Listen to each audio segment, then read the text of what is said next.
My father didn't let us drink coffee. He said coffee muddies the complexion. My father used to pinch my nose up. He said pinch your nose up so it'll be more aquiline or caucasoid. My father told me use proper English, proper grammar. He didn't like our rock and roll records. He didn't like Money Honey by Clyde McPhatter and the Drifters. He came into our bedroom, took the record off the record player, and broke the record over his knee in two. When I got my monthly period, no one told me what was happening. I thought I was dying. My mother gave me pads, but she didn't say anything else about it. Nothing about the birds and bees. She only said, don't wash your hair when you have your period and don't ride a bike. My mother told me, keep your legs together when you are around boys. I didn't know what she meant. How was I going to walk? I asked her, how am I supposed to walk if I keep my legs together? Just keep your legs crossed, she said, and keep your dress down. That's all she said. I didn't know what she meant at first, but I figured it out. Sometimes a girl would disappear from our neighborhood. She would go away, but she would come back in about a year. And all of a sudden, she had a baby sister or a baby brother.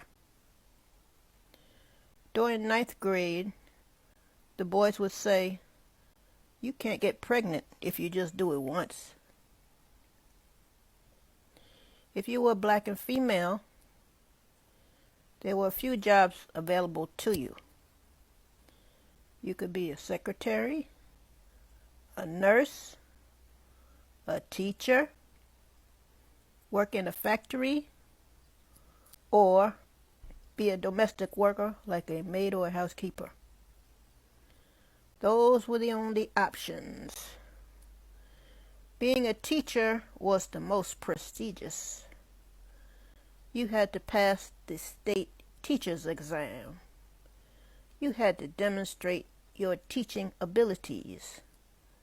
And you had to be able to pronounce your words perfectly.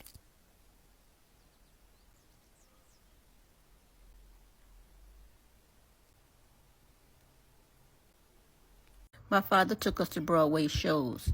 He took me to see The Wiz with Stephanie Mills and the movie Cooley High.